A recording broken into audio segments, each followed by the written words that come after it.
Welcome to On the Bench. I'm your host for this episode, Brendan Sonnone. I'm joined by Chris Nee, Zach Blostein. Look, I got the directions all down here too. We're like the Brady Bunch. Welcome, everyone.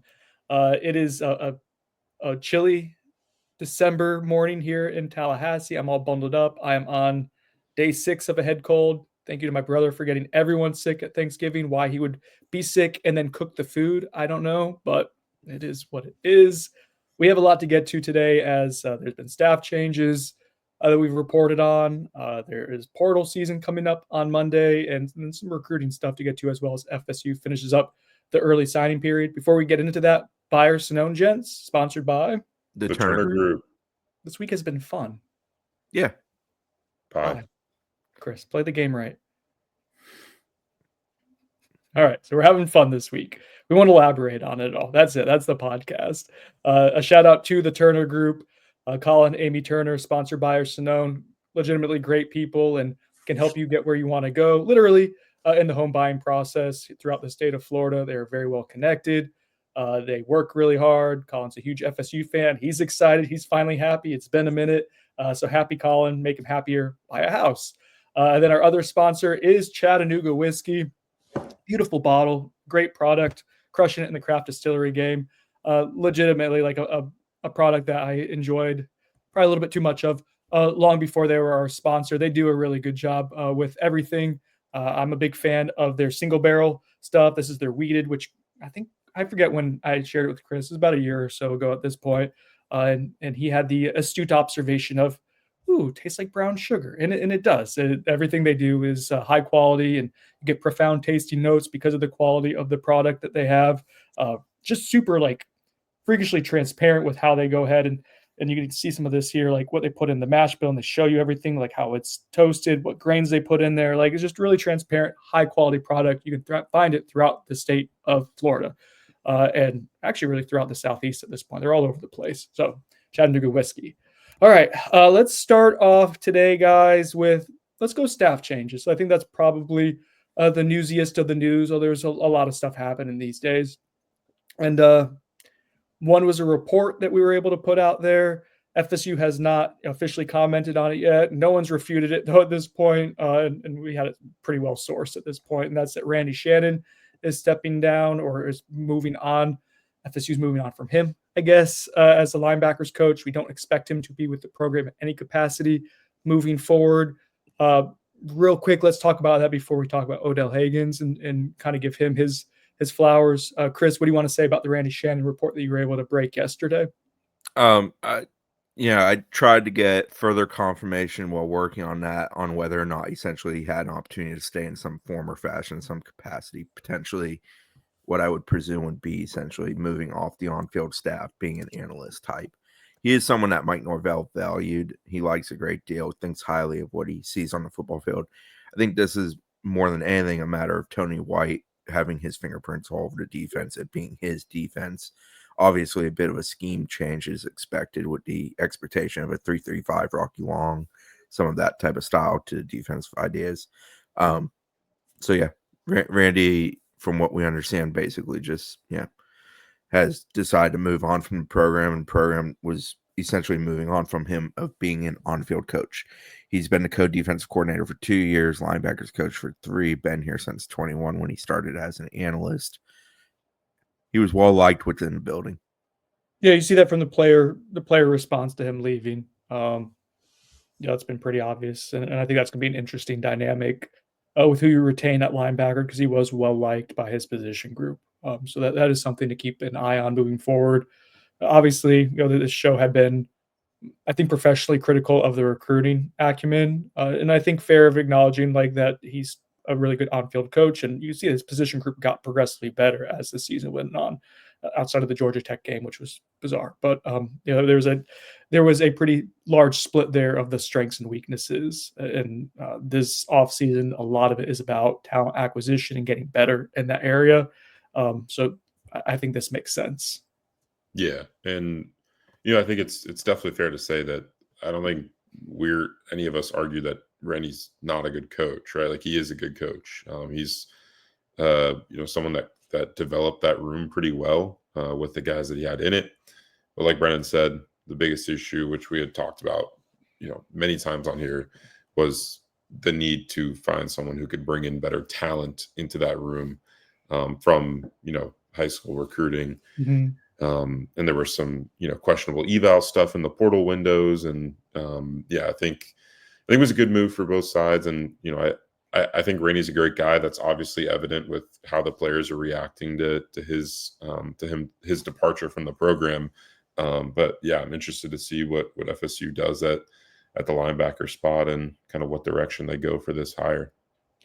I do think, real quick, that will be interesting, that aspect, because we talked about a little bit on the podcast last week, earlier this week. I can't remember. This week is crazy. Tony White has coached linebackers before.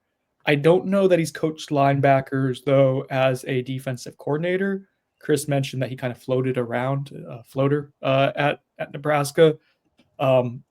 So does he work at coaching the linebackers, or does that open up another hire to make in the secondary?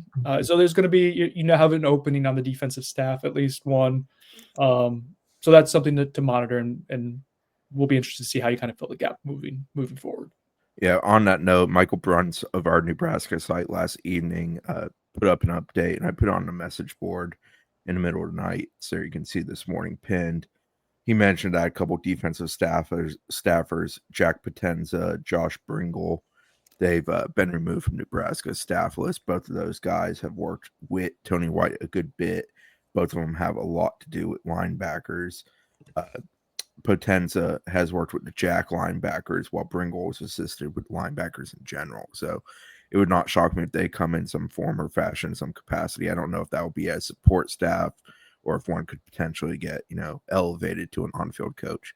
I don't have clarity on that. But those are two names that essentially, since this whole thing began with Tony White, beyond the defensive line coach, Patos, that we've expected to potentially end up here in combo with him.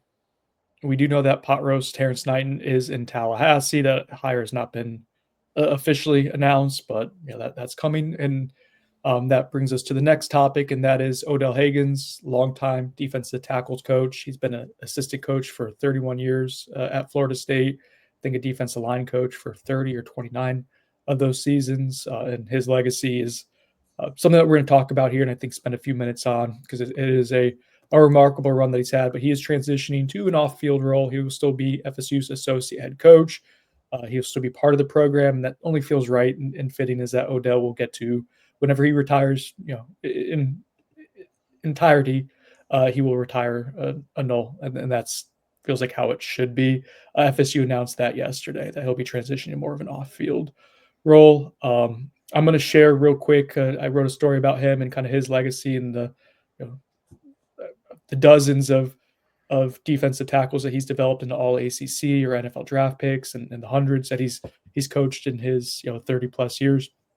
One quote, I got to write about that, a quote from Travis Johnson, who was a first round pick and a guy that he developed and went to bat for when he had issues at Florida State, and a guy that is completely loyal to Odell Hagens. This is a quote that he gave me back in 2020. Then we get the conversation going on Odell's legacy. So, quote, "You get guys who are from the bottom of the barrel, who've never had a pot to piss in or a window to throw it out of. And the first man that truly loves them is Odell Hagens. The first man that believes in them is Odell Hagens. The first man that will push them past where they think that their wall is Odell Hagens. When you're able to touch lives like that, there can only be beautiful flowers and juicy fruits from that vine. We are his garden." And there is a legacy that will go beyond Odell Hagens for the amount of the lives that he's touched and people that he's impacted. So, Chris, you've known Odell for a very long time. Fond of him walking by and shouting out "Guru" at you. So you are the guru for Odell. But your relationship with him, and just you've seen him, how impactful he's been at this program. Let's talk about Odell for a couple minutes. He's the living constant of FSU football within my life. Obviously Coach Bowden passed away, but I think for me, I've always kind of thought of it as Coach Bowden, Coach Andrews, and then Odell. There's like the three things that I always see, that I always know deal with FSU. It's FSU when I was a kid, when my brother came here as a student, I got into watching FSU because I didn't grow up an FSU fan when I was real little. I became an FSU fan a little bit later in life, and then obviously got the joy of working around it for the rest of my life, hopefully.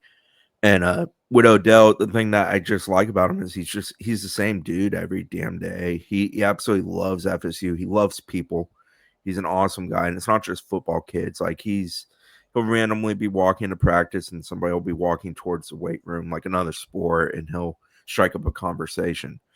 A good dude, good dad, great guy to players in the sense of being a father figure. To Travis Johnson quote is kind of categorical of that. Also a hell of a coach. Like Odell was fun to watch coach. He would put lower. Yeah, oh god. The voice boomed. You could hear it from the other side of the field. He'd be repetitive, but his point was, I want to make you better. I want you to be the best version of yourself. I think of Robert Cooper's recruitment because he got on Coop when Coop was relatively a young prospect. I'm sure Coop, who is doing a podcast these days, will probably talk a bit about Odell in this fashion. But like the relationship there was so beyond, like, I like him as a football player. It was like, I love him as a kid. Coop liked Odell, so on and so forth. He's genuine. He's just really, really, really good dude who cares immensely about everybody in the operation, the kids, the coaches. When he had to lead this place as an interim head coach, he was phenomenal at it. He guided them very gracefully through some very tough periods, and he did it with all the passion he has for garnering gold. What's your do you have anything on that, Zach? Well, I was into the next topic, a funny story. I was gonna say what your funniest stories of Odell, because let's get into it. So one I'll share from a few years ago, and this was actually, Josh had posted this back when he was with us on Twitter, but it was when Daniel Lyons and Dante Anderson were arriving on their visit to FSU, I think an unofficial visit a couple of years ago when they were high school recruits, and Odell was at the door to greet them. And if you know one thing about Odell, he does not like Gatorade. And Daniel Lyons, not knowing about that, tried to bring Gatorade into the facility, and Odell gave him a tough time about it. It's on video. I'll probably retweet it on my Twitter account today. But yeah, it was. I remember that and thinking, man, like he really is serious about Florida State, and that's kind of my first exposure point to that, and understanding just how much he cared about this place. He knocked a Gatorade bottle out of Josh's hands at a camp like 10 years ago, like before I was. Heck, I think it's more than 10 at this point. Yeah, Josh had a Gatorade bottle out of camp. It was like summertime, it's hot. Like he's trying to get his electrolytes, and that was not tolerated by Odell. Odell did not like when I took photos of him with. Oh, he hated it. Yeah. He hated it. Like if he came out to greet a kid when they arrived, and he's walking behind them. He's literally like, "Did you get me in that photo?" Like every time. It was pretty hilarious. His thing is that his point was like, I don't want to be the focal point of the attention. Like he wants the attention to be directed to the head coach. Like that's just how he's kind of, what's instilled in him. And he mentioned like his days in the, under Bobby Bowden, and just, that's how he, grew up in the coaching industry. So it made sense. And, obviously we never intentionally do it, but sometimes when they're out there greeting the recruits, Odell would get in a photo or two. But yeah, that was another funny story from more recently. Odell is like many of the coaches. They like during those busy seasons when kids are coming and going, they'll come and sit on the bench outside. And there's a few benches outside the Moore for anybody unfamiliar with it. And Chris has sat in all of them for countless hours. Oh God, way too much.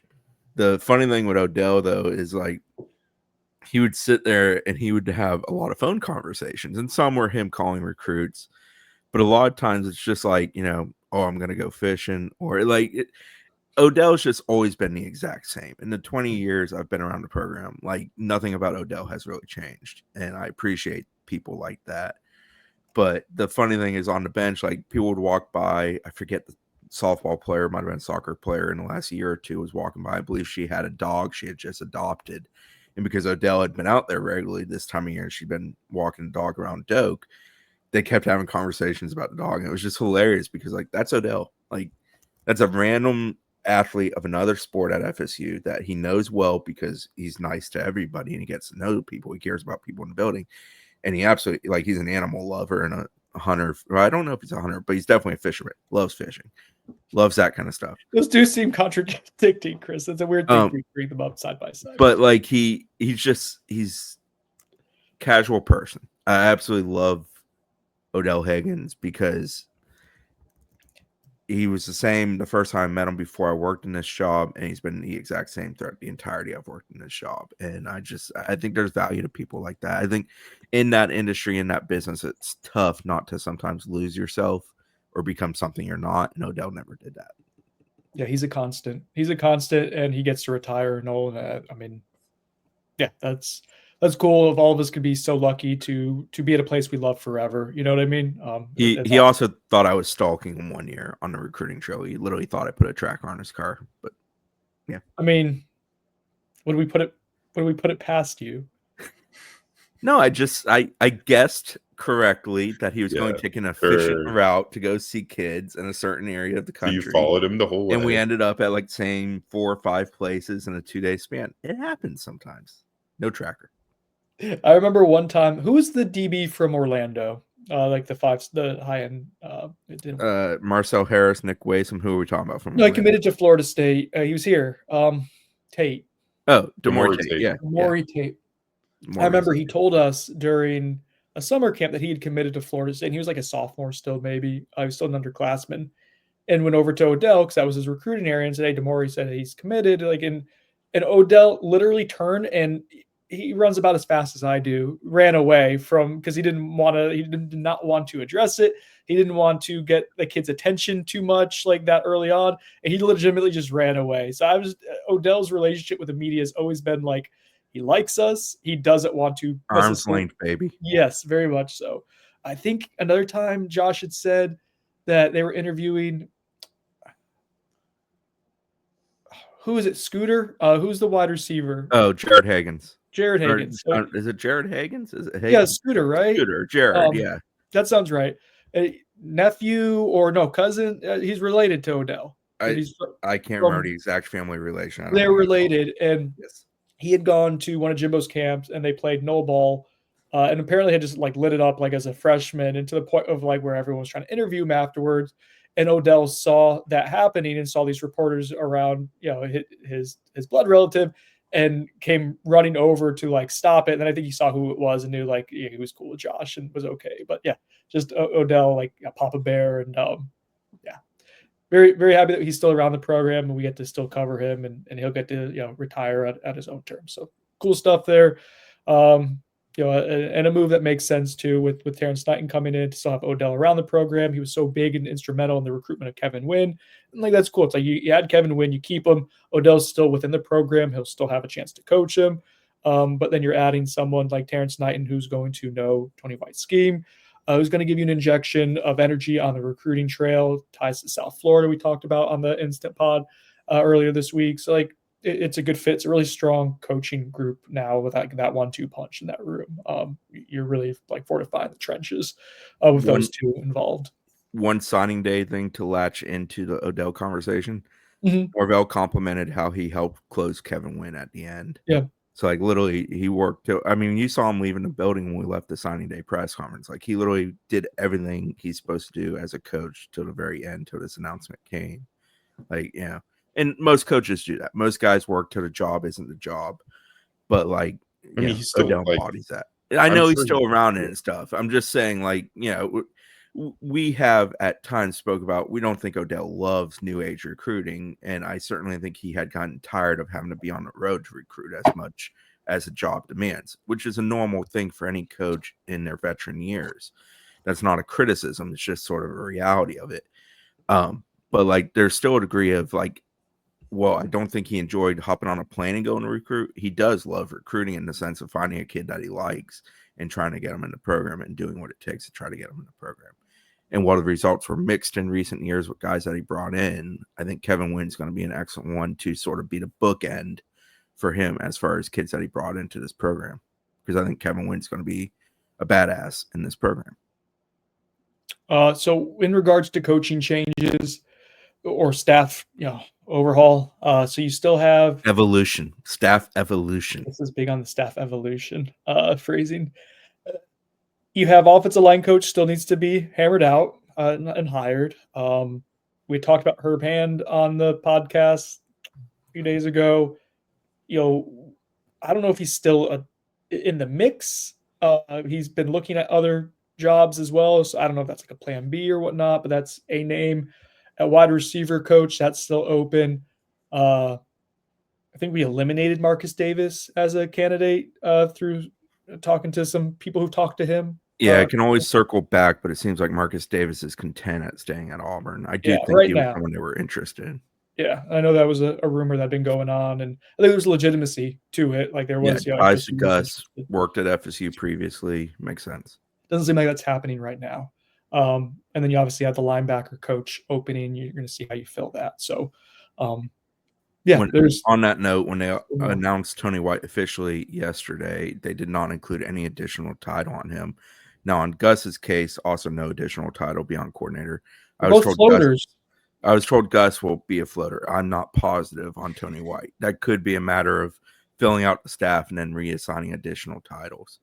Do you think you know what you're saying when you say floater, Chris? I'm more mature than you. Let's just be honest, which is saying something because I'm not very mature. I can't. I would love to argue that with you, but I cannot. My feelings are. Do you want to drop on the power rankings even more, Sinone? Come on, bring it. Dave's moving on up. Do you want to drop on my power rankings anymore?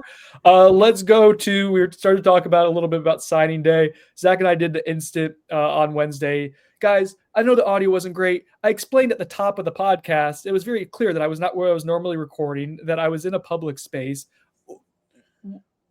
And also, Zach, why didn't you tell me that my audio sucked during? I heard it for like a second, but when we started getting going, I didn't really hear any issues with it. And plus, Chris uses his Apple headphones and scruffs against his beard, and it doesn't do it. It doesn't pick up anything. Someone said it sounded like I was chewing pistachios.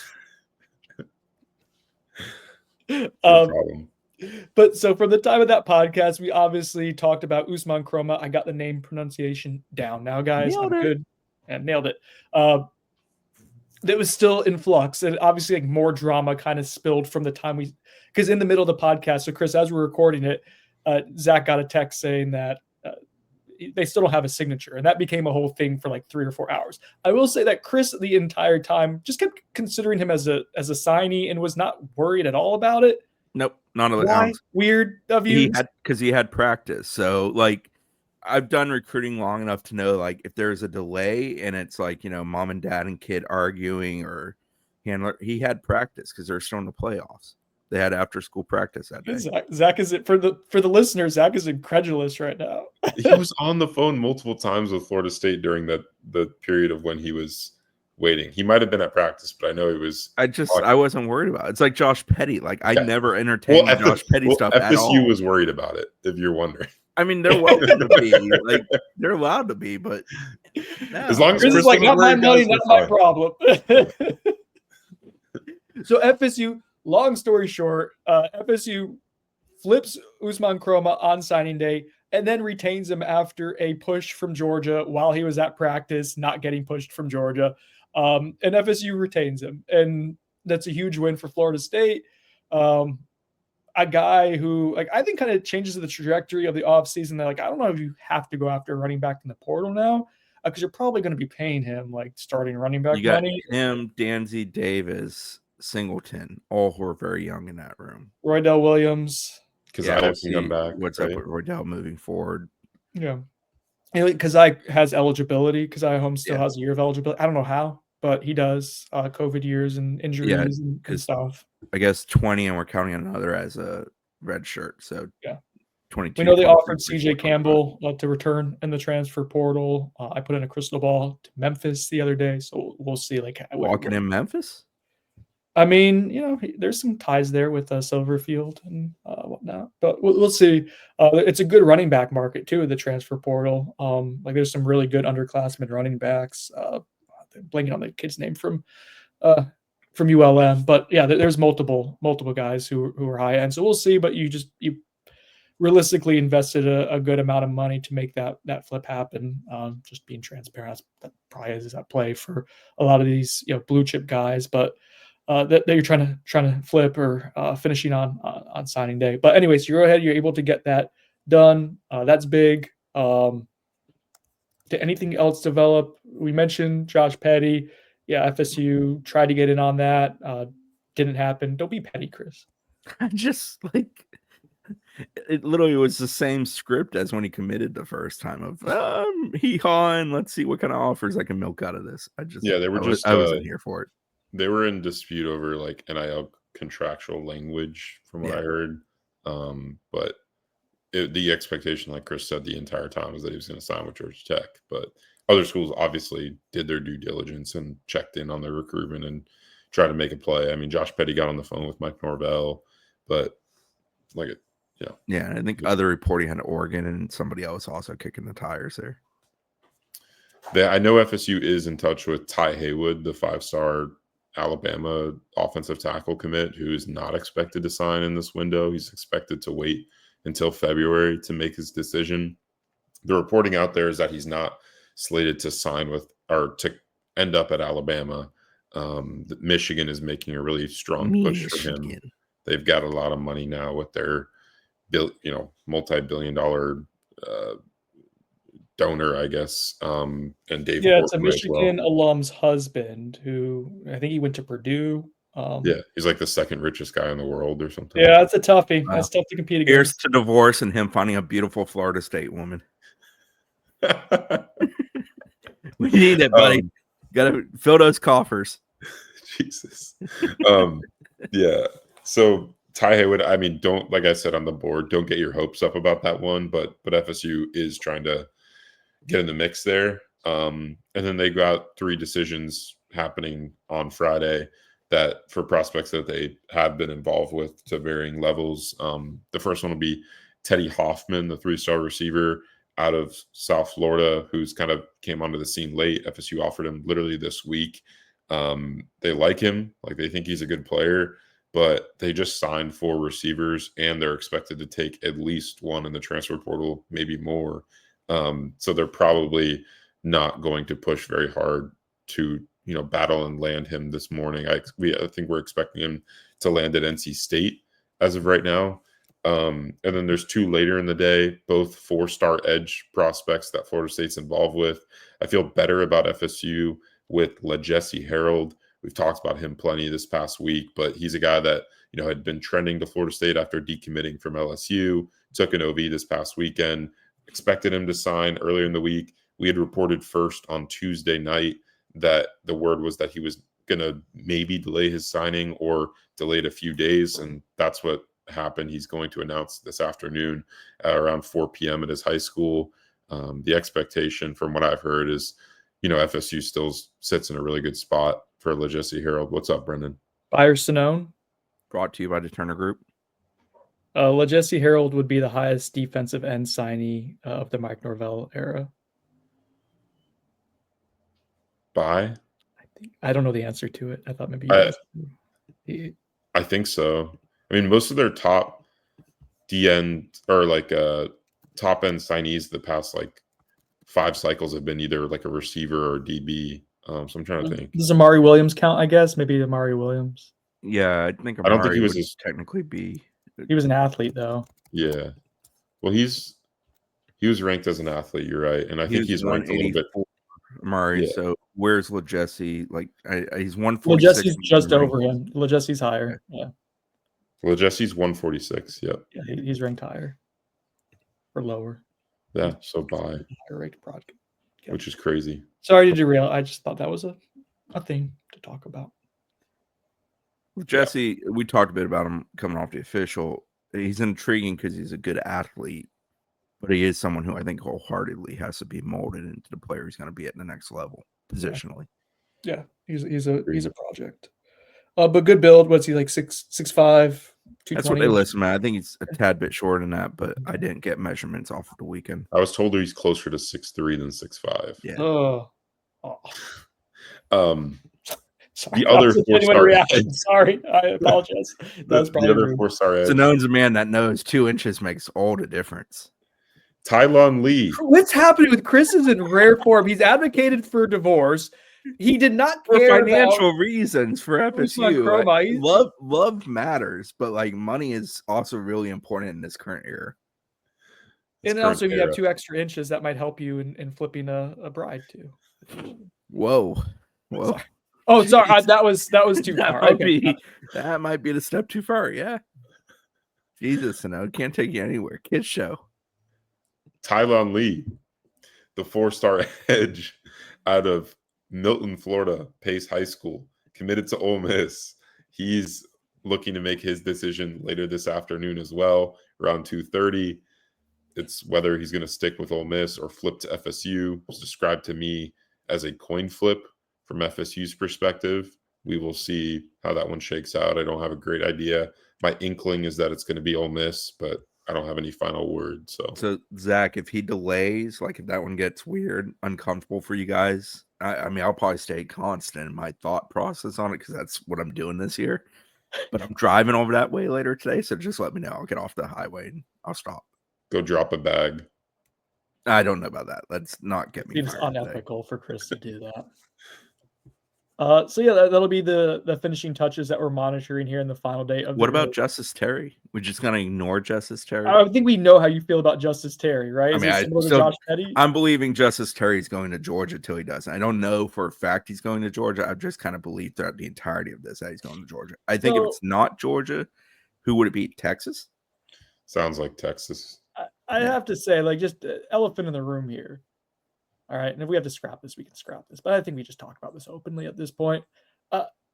FSU being involved in these big time recruitments this late in the process with a 2-win season makes me think that they are fully invested in flipping the roster at a pretty high rate. And it also lends me to believe there's going to be a ton of attrition on the current roster and a lot of money coming off the book. Yeah, I think it also speaks to losing Solomon Thomas frees up a certain amount of money that you had allotted in a specific direction. I think that changes the high school dynamics of what you're spending in the immediacy with that. And I think also to your point, Sano, the fact that we've seen them be aggressive with coaching changes, hires, and so on and so forth also speaks to that. They're not walking timidly into this offseason in any form or fashion. No, quite the opposite of it. There was one other point I wanted to have on how they were finishing up the cycle, but I can't remember it now because I kind of wanted my brain's starting to go to the transfer portal. Yeah. Do we have anything else on high school? Season for it is. We're on the cusp of it. Anything else, Zach, that you want to get off your chest on? Oh, here's something real quick. So what are they ranked right now? They're in top 25.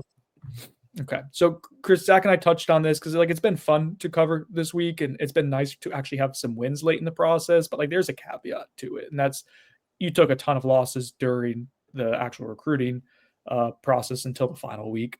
And that was largely due to the season that you had. But let's just context for what we've seen. I think fans are feeling good. I don't want to be a Debbie Downer, but this also is what this class you put together. This isn't a sustainable recruiting level for you. It's worse than it has been in recent years, and I do think that's still worth noting and reminding. That's going to have to get a lot better still with this upcoming evolution of the staff. Yeah.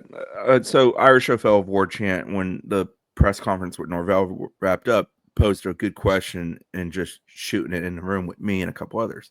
How many of the guys that FSU signed were guys that we thought they would sign 4 months ago?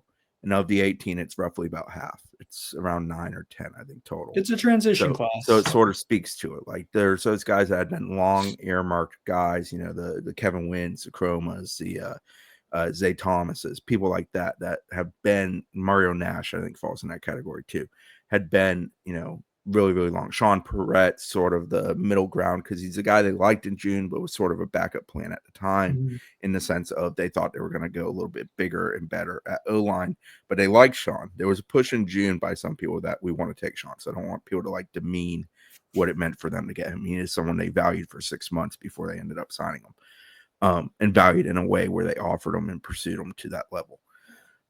But there's a level of transition to this. I look at the class, I think there's a handful of really sure things, guys that you probably can bet on being pretty good college players. There's another handful of guys that I understand what I took them view of development, where they're at, what they can be. And then there's a group of guys where it's kind of these are guys they like. Well, we shall see. Max Redmond falls into that last group. I personally like Max Redmond. I think Max Redmond's probably very well made for the new defensive scheme they're going to. He's also a guy that camped for Mike Norvell a couple years ago in South Florida, and Mike Norvell really, really personally liked. But I did. The ending was far better than I expected because getting Chrome was a great get because he's a high-level pass-catching running back who's a very, very good running back in the true sense of the word. Sharmar Anu, I'm probably mispronouncing that. No, I think it's Anu. Yeah. I absolutely loved him at camp this summer, as did Mike Norvell and the staff. I think he's got a certain element to him that, like, if it works, it's going to be excellent. Jerry and Jones, I guess, is the best way I can kind of describe personality, where I think it falls at this point of his maturity.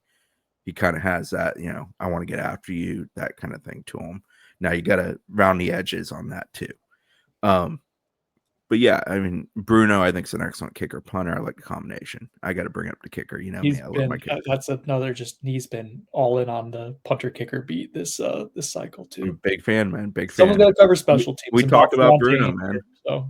But my greater point is that, to a degree, it's very much a transition class. It's going to be interesting to look in 18 to 24 months. How many have already made a contribution? How many have already departed? It'll probably be a lot that have departed. I think is probably just statistically using history as a barometer. It'll probably be a fair amount. But if it's not, that's a win. Did you see the social media post on the 2022 A&M class, Texas A&M class? Yeah, so there's like two guys who are still there. Yeah, I think one's a starter, one's a reserve, the rest were portal. It's just wild. Like that's the day and age of college football right now. That was one of the first big NIL classes, regardless of Jimbo's pushback on slice bread. That was one of the first big NIL classes, and as I mentioned, history as being a barometer, and that will always be like something that I know personally I'll value is like what did it look like before, but like the landscape is changing so much is that there's not as great a sense of recall of like it hasn't always worked this way because it's so new, so you don't know so you don't know necessarily like what the future is going to hold because you can't look at a roadmap of where it was before, how you got to that point. So, but typically like in the last 5-6 years, when transition classes have become more of a thing because of the sped up signing period, generally there's a lot of attrition. And when you that's because you add a lot of new names who you're maybe not super familiar with or didn't have as long-term of a relationship with or whatever reason. That's generally what happens. So we'll see if FSU can get a little fortunate and have a higher hit rate than most of these type of like makeshift classes have. On paper, they did a nice job of scrambling and filling it to make it look like a competent class. That's really important. You give yourself a baseline. I like that they threw numbers like at wide receiver. If you hit on one of those, like that's a win. But yeah, there's a lot of variance and variables to this, more so than just a normal recruiting class, and that's the truth of it. So let's get to transfer portal recruiting, shall we? Yes, sir. Okay. Transfer portal opens up on Monday. It's here. It's portal season. Something that we get excited to cover around these parts, partially because it's fun to cover these high pace, fast, it's just a recruitment that's jammed into like a 3-week, 1 month stretch versus like a year. So there's twists and turns with it, but it happens fast when there are. It's also something that FSU has been obviously extremely active in under Mike Norvell, and until this past cycle, it had worked incredibly well for Mike Norvell. He had gotten high-end talents. They had taken some gambles on some guys like a Trey Benson, Johnny Wilson's, kind of like this island of misfit toys, and it worked out for you. But you also got really strong culture guys as well, and like a Jared Verse, like a Jermaine Johnson, a Kiera Thomas. Say all that because this past cycle, you took 17 transfers. It did not work out for you very well. You didn't have very good culture players in there, and maybe some of that was from the culture that was still systemic and still part of the snub, I guess. That's a whole nother podcast for another time. But anyways, the portal didn't work out for you very well this past year, and that's the numbers. Like you're going to show you, there's probably like 5 or 6 guys that were up to expectations, and the hit rate was really low. So you're going to have to correct that. I did find this interesting, Chris, when we talked to Mike on Wednesday. He talked about for this cycle, and he was talking about the prep class, but this was something I noted, and I applied it, I think, to what we'll see in the transfer portal. he talked about valuing production a lot in the high school ranks. And I think that's going to be something that they turn their attention to in the transfer portal as well, because it's something that they got away from. Yeah, Kurt Cignetti of Indiana has beat that drum very publicly and said that, production over projection. And I think when you're trying to do a quick fix turnaround, which is what FSU's goal is this offseason, you got to do it. You got to take the guy that has produced. Now, the thing there is cost. Cost has definitely increased with guys who are truly productive over guys who are truly projections. Dude, some of the numbers that we're hearing, we'll see. Like, I think this is kind of always a thing, but like I'm hearing like running backs being $1 million. Well, look at signing day for the high school ranks and how many the like 5-day stretch leading up to it and the day itself. How many guys flipped? And I mean, yeah, the money is going to be wild because the house settlement is coming. Schools aren't sure if they're going to still have to spend at the same level once the house settlement comes, in the sense of like freely spend versus there being a cap structure. Yeah, so some of it is like that this could go away. It's like you can make a promise to someone and then the house structure. So some of this is monopoly. You have to live with it till July 1st, basically, is what some schools are viewing it as. Yeah, I think you're looking at schools. It's interesting because I think you're going to see schools that you maybe don't consider as the typical portal, powers. The schools that are able to land those top players compete for some top portal talent, right? Because I think a lot of these schools, and I think the easiest example locally is Georgia Tech. To me, like, just spending an astronomical amount for what you'd think that program would have. And I think that has to do with what you guys are talking about, the rev share, and them expecting to have that, whatever it is, 15 million to work with in half a year from now. But I mean, just thinking about the pure numbers of how much they've spent on their high school offensive line class. I mean, the Josh Petty numbers out there, it's been reported as, around $800,000 a year.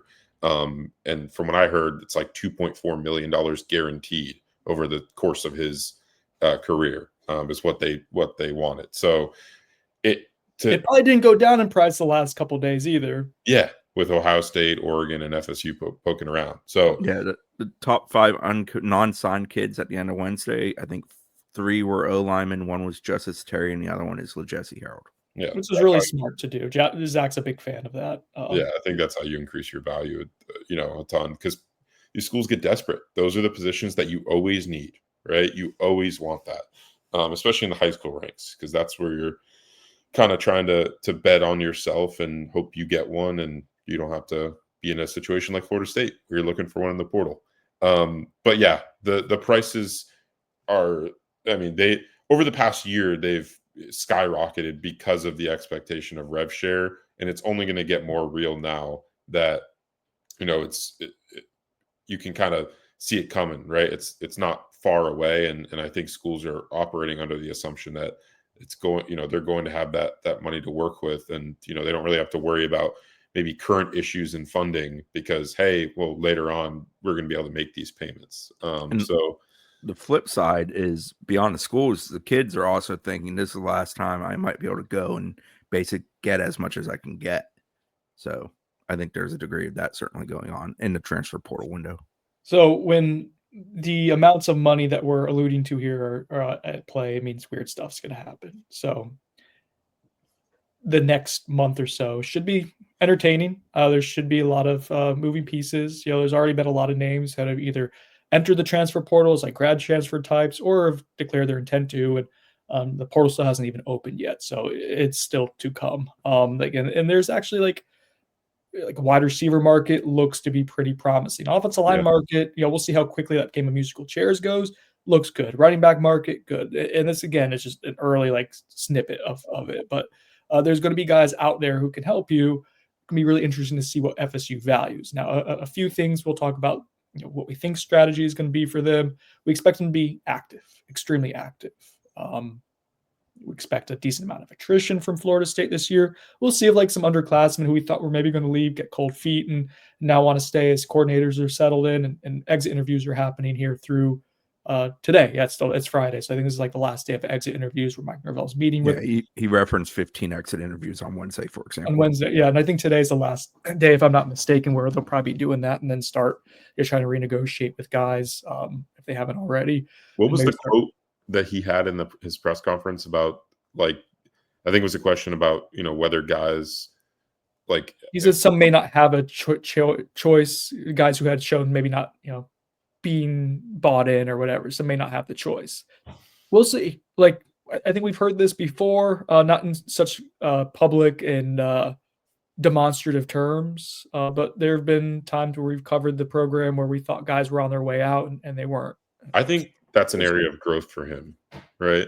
Like, It has to be, because Yeah. that's like, I mean, when you think about the best to ever do it, Nick Saban, like, you have to be swift with that sometimes. Yeah, If and you have that's to be willing to. I don't think that's in his ethos, is like, being able to kick a guy off his team, right? Especially if it's not a case where it's like, this is a culture, this guy's in a culture fit. Like, if it's a pure talent thing, I mean, you got to turn around this roster. It's clearly not getting it done. So, I mean, he's got to really focus on, trying to turn this thing around, right? So, like, he's got to get guys out of the building. And there have been, I'm just being real. There have been times, this is what we've said this, we've outlined it. yeah, but there have been times before where the full expectation was someone was going to be told to leave, and they were kept around. And there's a handful of guys last go around that certainly that can't happen this time. I feel like 105 coming, that you have to be. I mean, and they've spoken about this publicly. Schools have, FSU has. You have to be really, really efficient with how you allot pieces to your roster. We talked about the checklist of like what we want to see, right? What we think would constitute a successful offseason. Offensive coordinator hire, like they made one that, I'm lukewarm on it, but it is somebody who's going to hand over the offense to and allow him to be more of a CEO role. So, like, okay. Tony White looks to be a really good hire on paper. And we'll get into this, but we talked about a guy who could bring in blue chip talent. Let's see what this week brings here. Let's start talking about the transfer portal, but that may be a list, that a box that is checked there, because I think he's going to be able to help you. We'll talk about that in a second. But to that point, one of the things we talked about was, is FSU willing to churn the roster quickly? Mike Norvell has alluded that he will, but we'll now have data points to see and to measure and see how much that happens. I think we all have an idea in our mind of who needs to go. We've talked a little bit about it on here before, so I don't think we have to rehash it, but we will see. So now as we get to transfer portal strategy, it opens on Monday. Zach, you had some intel about FSU, like when visits are going to happen. Do you think it's as early as Monday we start seeing some guys show up on campus? Yeah, that'll be like, from what I've heard, like the grad transfer types, because those are so guys that can be in the portal right now are grad transfers and guys where their head coach has been fired. So those are the, only guys that are currently in the portal. There's a lot of guys who have announced intentions, like we've mentioned, that will go in, that will submit paperwork on Monday morning. So those guys are probably more unlikely to visit on Monday because they need their name to officially hit the, database to go in and start taking visits. But the grad transfer types, I think, is who we need to keep an eye on for, those those visits that start on Monday. So I mentioned Tony White, and if he can bring some guys in from Nebraska with him, I think that's what we're talking about, bringing in blue chip caliber talents. And also guys that have a full grasp of the defensive system that you're transitioning to. It's like basketball coaches taking parts of their roster with them to new schools and suddenly being really good year one at their new school. It was always one thing that, like, I respected that Mike didn't do that to Memphis, but I wish he had, been able to go ahead and help with the transition. But he had obviously had an allegiance to Ryan Silverfield and just the program and didn't do that. But rules of engagement have also changed. They have. And again, that's another data point of like, okay, Mike might be adjusting some to kind of give this a green light. So anyways, we'll see what the results are. But Florida State is believed to be going after multiple Nebraska transfers. I'm going to pull up a list here. So first off, we talk about blue chip talent. Princewell Uman Mielen. Uman Mielen. There you go. Nailed it. He is our highest ranked player on 24/7 Sports in the transfer portal at this time with a 94 grade, 6'5", 245-pound edge player in that three-man front, but it'll be more of a stand-up linebacker type of deal. And he's in the transfer portal, trying to connect with him, see where like FSU stands. We believe there's going to be mutual interest, but like he may not even be in our estimation, the most like interesting prospect on that defensive line or at that position. I think that goes to James Williams, who isn't ranked yet. He's 6'6", 250. From a usage standpoint, I think he was like top 5 in the nation in pressure rate last year, for guys that had 100 pass rush snaps. So he's a sophomore. Anything on him, Zach? James Williams, you're talking about? Yeah. Yeah, I mean, so James Williams and Princewell, from my understanding, are not officially in the portal yet. I think those two are, because they're underclassmen, they have announced intentions to enter. But I would anticipate FSU going heavily in on both of those guys. And I think James Williams, I mean, there's already crystal balls going in, which is funny. I know you started that, Brendan, but it makes sense, right? Connecting the dots. And I'm a little itchy with the trigger finger with the crystal ball sometimes. Just ask UF fans. Yeah, not a big fan of you and your troll crystal balls. But yeah, James Williams, I think if I had known that LSU had already gotten it with Terrence Knighton, Mr. Pot Roast himself, in Tallahassee. Those two are really close. There's, interviews where James Williams just talks about, him being like a father figure to him, and, basically calls him a father. So they're very close. And, I think you can connect the dots as to why all those guys on the D line at the linebacker spot enter the portal kind of in that same few day span after, the news of Tony White and Terrence Knighton going to Tallahassee. Also positions where FSU needs help. Yes. I mean, they need help pretty much everywhere at this point. Yeah, but that's one of their biggest weaknesses, aside from O-line. Yeah, trenches need to be fortified. Jamari Butler is a Mobile, Alabama native, and he's entered the portal, multi-year starter at Nebraska. I was going to say he's officially in the portal. So, he's one that we're probably going to track pretty heavily as to, making an early visit next week to FSU. We'll see if, I haven't been able to confirm that yet, but trying to work on that. But yeah, he's another player. I was looking at, his PFF stuff today. Apparently his film against Ohio State is really good. Like that game is, from Nebraska fans and reporters, they talk about how if you watch that game, you can understand why he'd be a hot commodity in the portal. So yeah, I think FSU would make sense for them to pursue him as well. Then there's also a familiar name because he officially visited here last year, and that is Stephon Thompson. He was at Syracuse previously, so he'd worked with Tony White before. Very much so like the traditional mold of that inside linebacker in that scheme, where he's kind of big, stocky guy, but has some pass rush ability as well. Was a reserve for Nebraska, but graded out well, like 150 snaps, I think. So he might be a guy who knows the system, floor raiser in the room, be a rotational piece for you. That would make sense. I think he's a grad transfer, so that might be a guy to keep an eye on.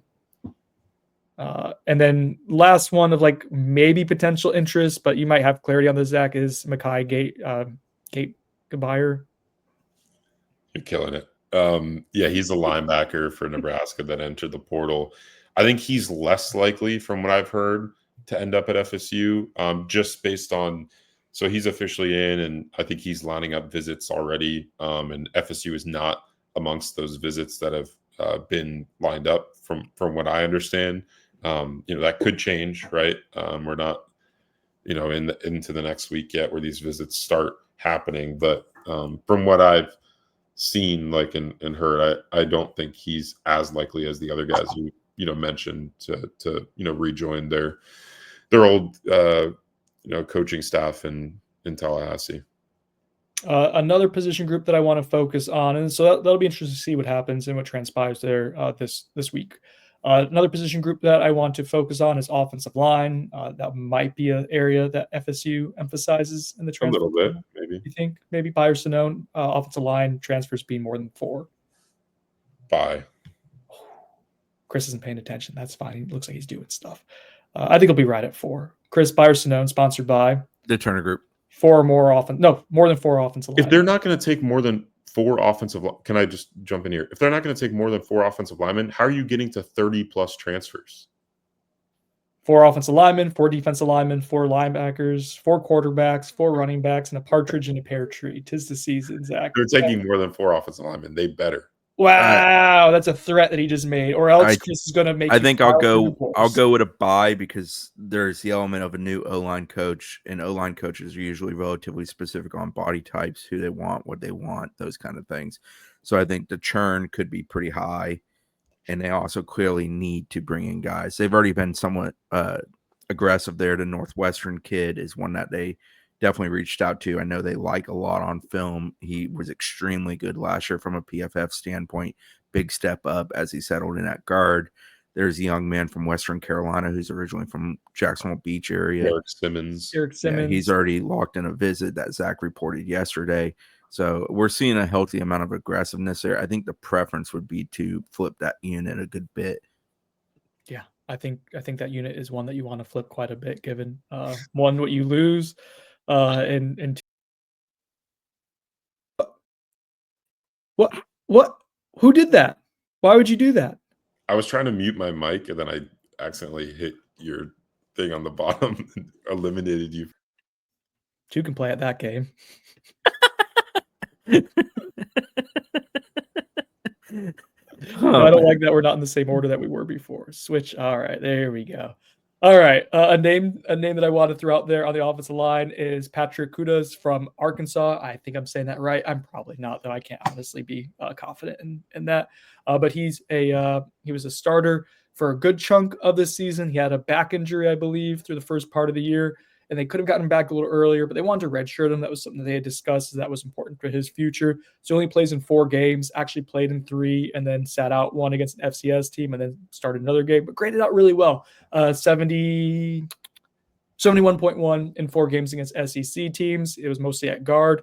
The year before, he started a lot of games as a redshirt freshman, some at tackle, some at center. Results not quite as good. Was dealing with an injury then as well, but that's a guy who's from Memphis, who FSU recruited some out of high school. So a familiar name, and a guy who I imagine like he's entered the transfer portal. I don't know about officially, but that's a guy who I think he declares intent to, I should say. That's a guy to know. I think that's someone who can help you.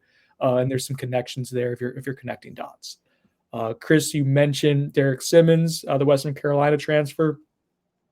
Yeah, film was up and down to me, but he's big and he's actually done well in 2 years in a row against Power 5 teams. I think it was Arkansas and South Carolina, and he held his own. So like he's big, he moves fairly well. There's some stiffness like on the edge, kid show, but like there are tools there, and I think he's a good guy to go ahead and get in for a visit.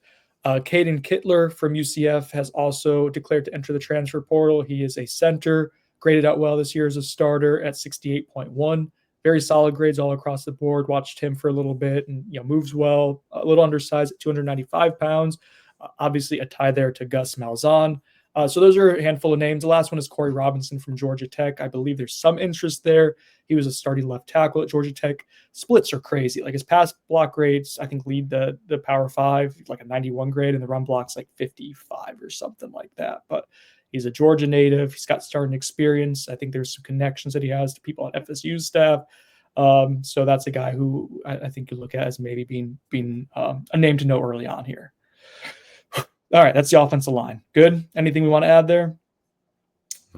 You covered it. All right, wide receivers, real quick. That's a really good market, I think, right now, based on who's already entered. There's guys with decent level of Power 4 experience and production. Some FCS guys with really good numbers. Zach, you mentioned a couple of names yesterday to kind of keep an eye on for Florida State. I put it on Knowles247.com's board. Let's talk about them real quick. Yeah, so the one is LSU wide receiver transfer CJ Daniels. He's originally he was at Liberty, and then transferred into LSU. The previous season with Liberty, before he transferred out, was excellent. I think he had over 1,000 yards receiving. He's a really good player. He just had injuries at LSU that prevented him from playing in several games throughout the season. But he's someone that's going to command a really good market for his services, and I expect FSU to be interested. It sounds like there's other big time schools. I think Miami's in the mix, and a few others. So we'll see. I heard maybe four schools are trying to line up visits for him, and then with the other ones, Barry and Brown from Kentucky, and I think with him, like there's a little bit more back and forth on whether FSU is going to go all out and pursue him, because from what Clay has talked about, Clay is our Kentucky expert. It's something that every FSU website should have. Yes, exactly. It's important. Brown's got to be expensive. Well, that, and I heard he can go for $999,000. But why not just $1 million? I don't know. But anyway, there's some character concerns there from what Clay and some of the Kentucky media and those folks have portrayed. There's some concerns, not saying that those are like 100% credible, but I do think that that is something to keep an eye on as to whether FSU pursues him. He's electric. Barry Brown is woogie 10 jeez, it's about prayer form. Sorry. 3 in the 100-meter dash in high school, state champion in the 100-meter and 200-meter. He's been such like a dad this podcast. I don't understand what's happening. All the dad jokes. It's crazy. I got a good night's sleep, guys. I'm sorry. That's like probably the first one you've had in like 3 weeks. Yeah. All right. Fair.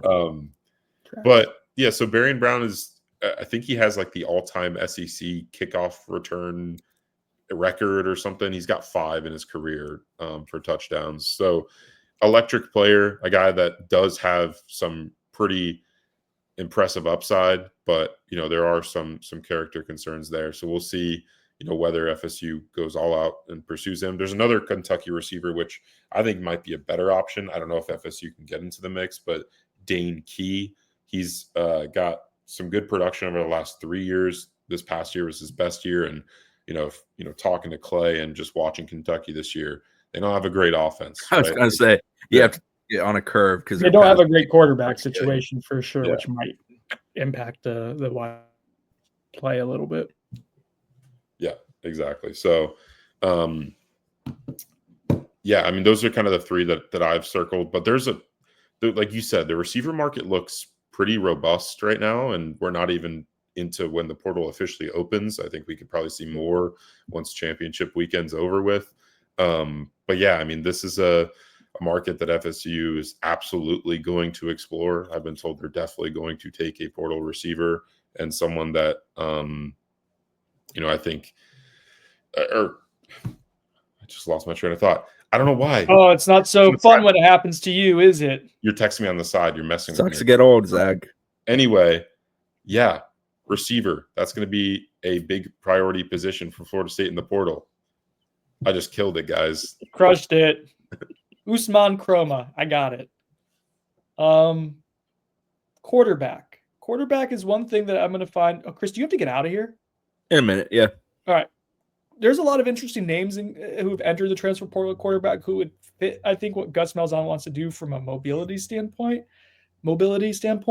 Last year, we were pretty confident, very confident we knew they were going after a transfer quarterback. Sometimes we drop some breadcrumbs and people like to argue with us, and that was one of those. I was like, no, I know I'm phrasing it as I think FSU should take a transfer quarterback. That was I know Florida State's going to take a transfer quarterback. This year, I have no idea. Like, I don't know if they're going to or not. I've heard mixed things, and I think it's changed. I don't know. I've gotten mixed intel on it. I think some of the messaging has been that they plan to. Some of it was that they hadn't.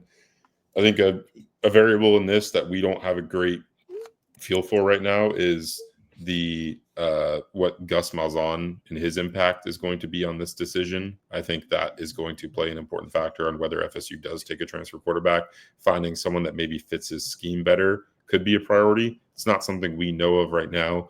The one name that keeps getting rumored within FSU, national folks, and actually talked to Thomas Castellanos recently, and he's not officially in the portal, but he's someone that I think it makes sense, right? Because Gus Malzahn signed him at UCF. There's that connection, and he's someone that obviously fits what Gus likes to do. Is a guy that he recruited to play quarterback for his system at a previous institution. So it would make sense to connect the dots there. I don't know that that's happening for sure, but that's a name to track. And there's a couple other portal names. Devin Dampier from New Mexico. He makes sense too. I think he had over 1,100 rushing yards at the quarterback position this year.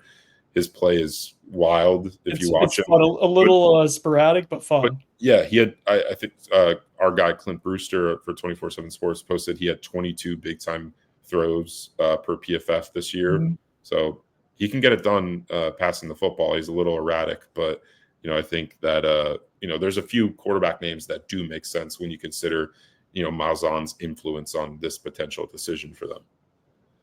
All right, I think that's a good preview, a primer for the transfer portal, which will open up on Monday. We'll have you covered throughout the portal process.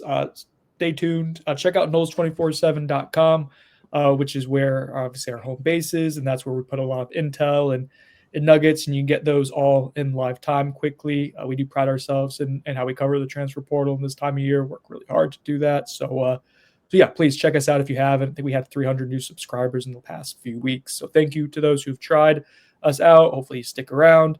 Yeah, anything else, guys, before we get out of here? All right. For Chris Nee, Zach Blaustein, I'm Brendan Sonnone. This has been On the Bench.